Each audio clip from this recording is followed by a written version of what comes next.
All right, hello everybody, and welcome to another episode of Wildlife Wednesdays. I'm Dayron Shavers. I'm happy to be able to provide this for you.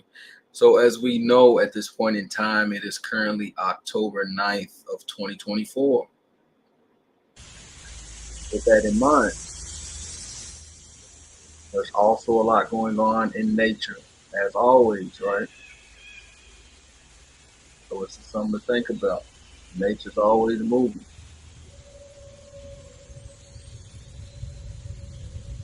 right? And a lot of times you can pay attention to it or not, but nature's still going to do its thing. So that's something for us to remember. Before we start off, let's take a deep breath in, deep breath out, deep breath in, deep breath out.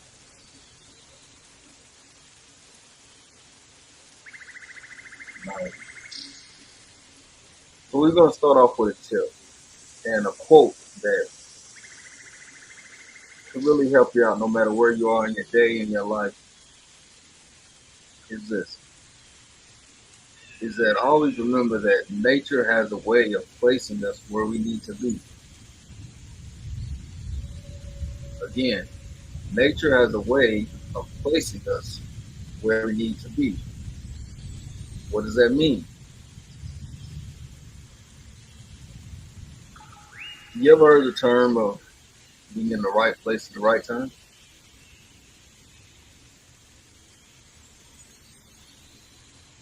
Prime example. So many times in traveling to different conferences or events, many times there were weather delays, whether for the flight, whether for the drive, different occasions. And I used to think to myself, man, this is really gonna set me back. This is really going to, halt my progress, right? Trying to get somewhere that I had on my schedule, and now, with whether it was a thunderstorm, right, a snowstorm, a heat wave, right, all of these things within nature. And I used to get down on myself then. However, after going through those situations and overcoming those obstacles, within that process and afterwards, I realized that, okay, I'm exactly where I'm supposed to be. So, though I may have had a delayed flight, I got exactly to where I was supposed to be when I was supposed to be there. And with that, you never know who you'll meet, right? A delayed flight, you might have to change your flight time, may actually lead you to meet somebody who's going to help you in their life, or you can help them in their life.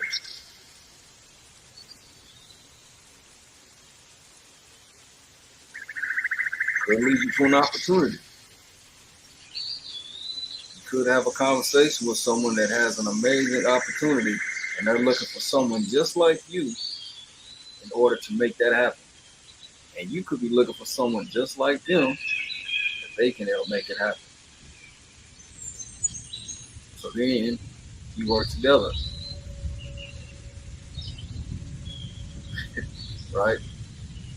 So this is,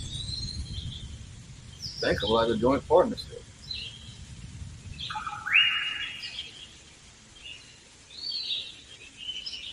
This happens in nature as well, right? Many birds may perch or put themselves on many grazing animals, animals that eat grass, right, or vegetation. And the birds are able to feast on, the insects. So they're able to get food. And in turn, the actual animal doesn't have to worry about so much of bites, could help prevent disease. So this is a partnership in nature. So going back to what we talked about, how nature can put us in places of where we're supposed to be. It's a prime example. Could help you meet a friend. Could put you in a situation where you're able to help someone in need. So again, nature has a way of placing us exactly where we're supposed to be.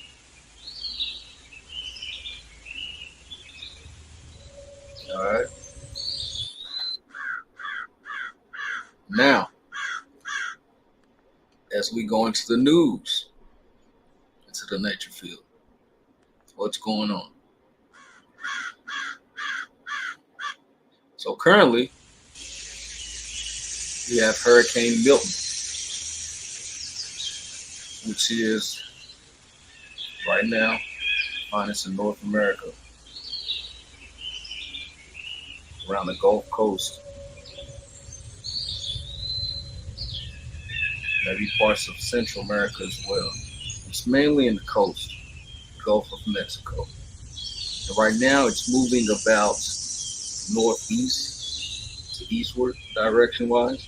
It's actually looking to actually make landfall in Florida, possibly today or tomorrow. Now, it's currently a Category 4, which hurricanes are classified into what we call the Saffir-Simpson scale. So it has 5 categories, and each category is divided into the wind speed. The higher the wind speed, the higher the category, the more damage can be done. So currently it's at a Category 4, right? And supposedly, according to many sources, it's actually supposed to get down to a Category 3, which would still cause damage, of course.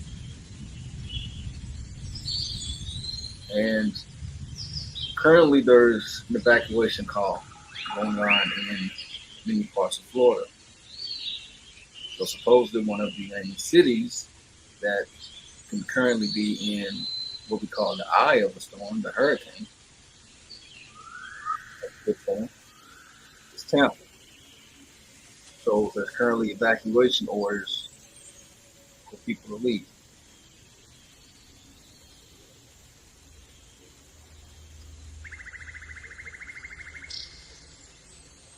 So what's some of the things? If you're seeing this and you're there, please find a way to shelter and evacuate. Do what you really can in this situation.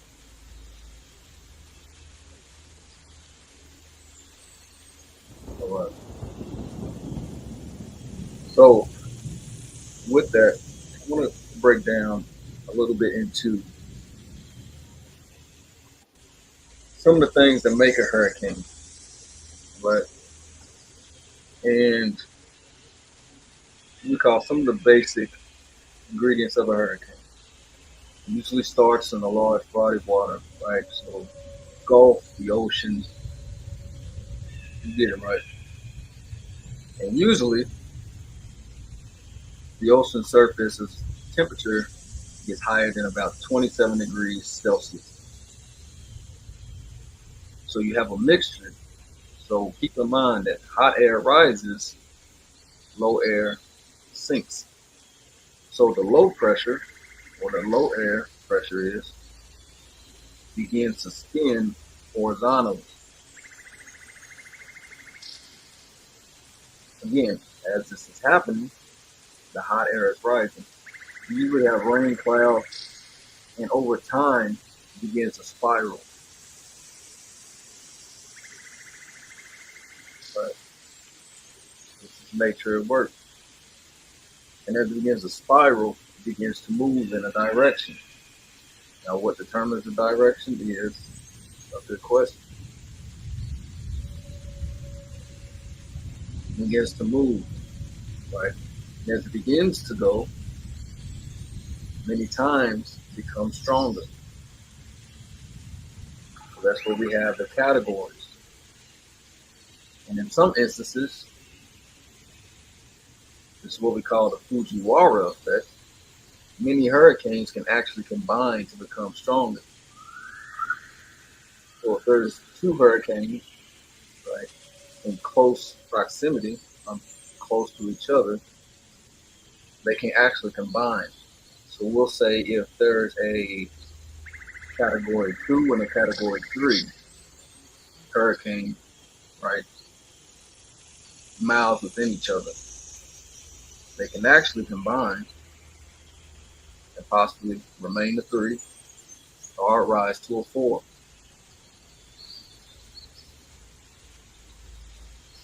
It's nature we're talking about.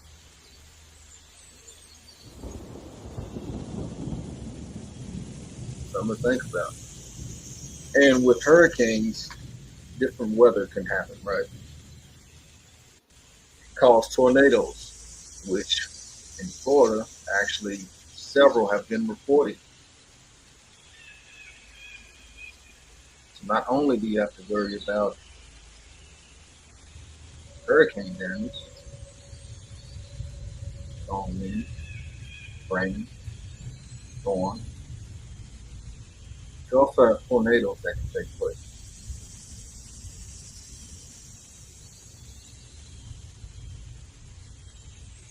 Many storm surges can happen within the area, within the radius of the actual hurricane.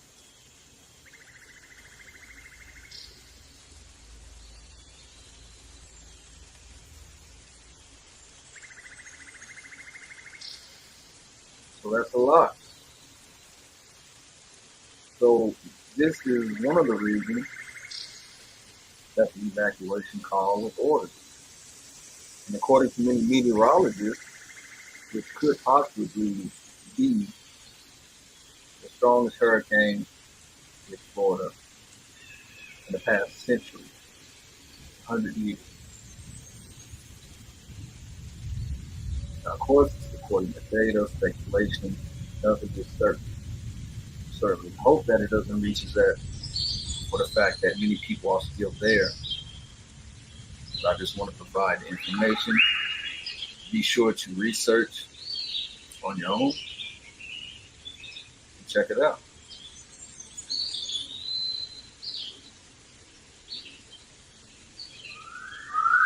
So our hearts go out to those in the affected areas.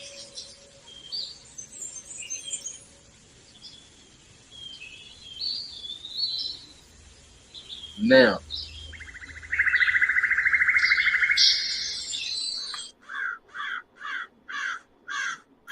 we're actually going to transition to our animal of the day. What's the animal of the day? An amazing one indeed. The elephant.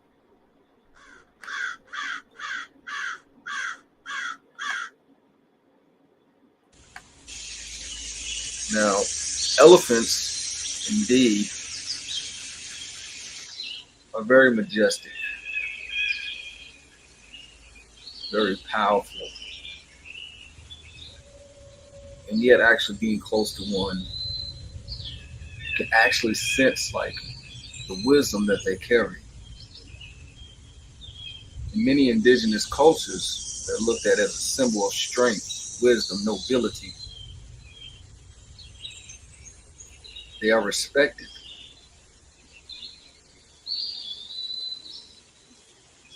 Some cultures may be actually looked at as deities. In the Hindu culture, the actual deity Ganesh as the head of the elephant. Look it up. And it actually represents the wisdom to push through obstacles.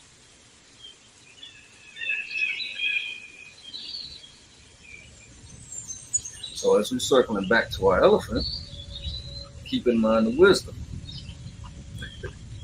that they have. Very beautiful. And there's three species, yet two types of elephants right now. Throughout history, many say that they derive from the woolly mammoth. That's another type of topic, and we'll get to that. So right now we have the Asian elephant and we have the African elephant. So the African elephant usually have larger ears, and their ears are a type of ventilation, kind of like their own personal fan. So just think, elephants out in Africa, right? A lot of times are out in the open sun. So to keep themselves cool, they use their ears to fan themselves off. They also use their trunk as a type of fountain. So actually they'll go to a body of water, use their trunk, right, draw up water, and then actually will spray themselves. And this helps to keep them cool. So when they do this, they actually have, as I said, imagine spraying water on themselves and then actually cooling off or fanning themselves with their ear.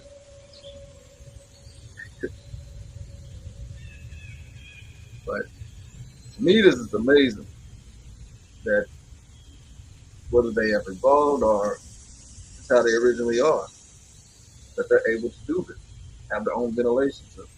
How many of us use fans or, you know, uh, cooling systems in our home?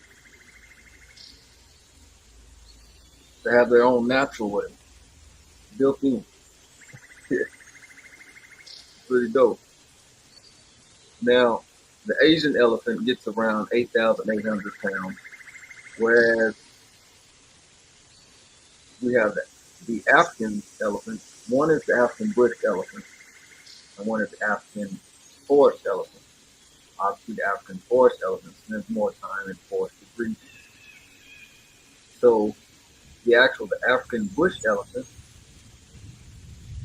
you get anywhere between 6,000 to over 12,000 pounds. Same as African forest elephant, between 6,000 to over 12,000 pounds.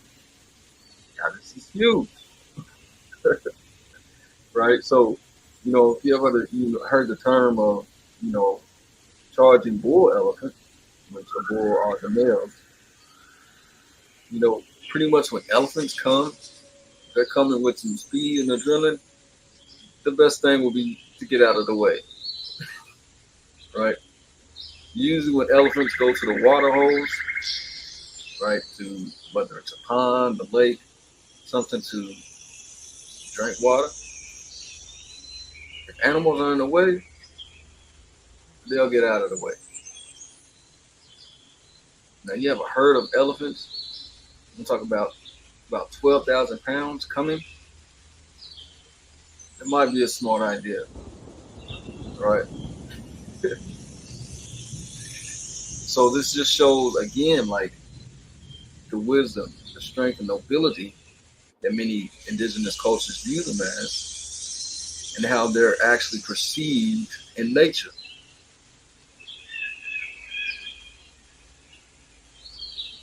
Now you see, and they actually run by a matriarch.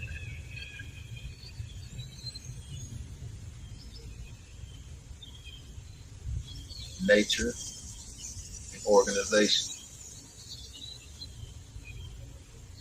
And it's funny because within nature, it's like they have their own way of showing each other respect.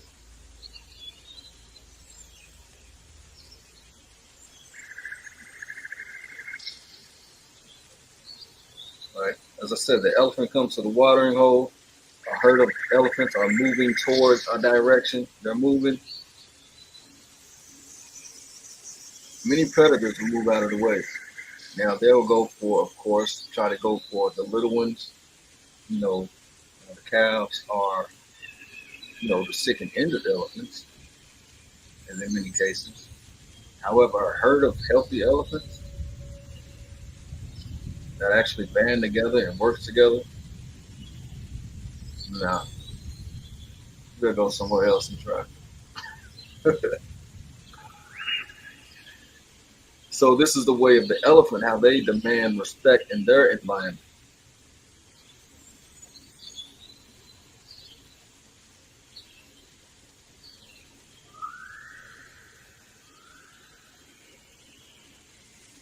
Interesting, right? So remember, the elephant is a very wise and strong animal, also known as a gentle giant. However, probably not a good idea to anger an elephant or stand in the way of a charging herd of elephants.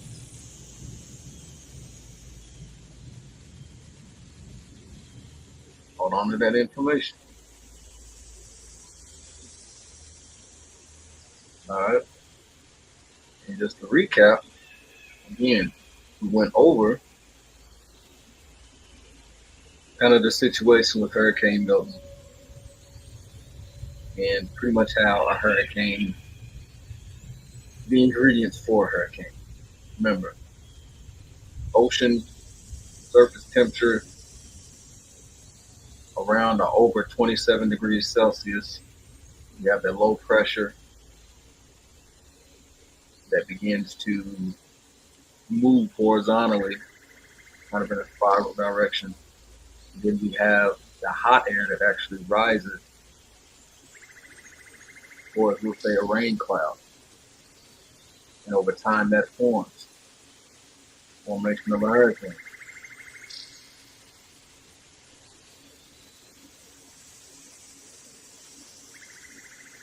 And remember that nature has a way of placing us where we need to be.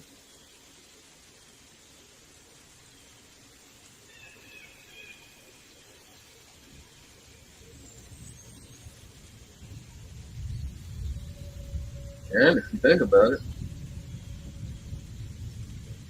a hurricane, some charging elephant, do not want to stand in the way.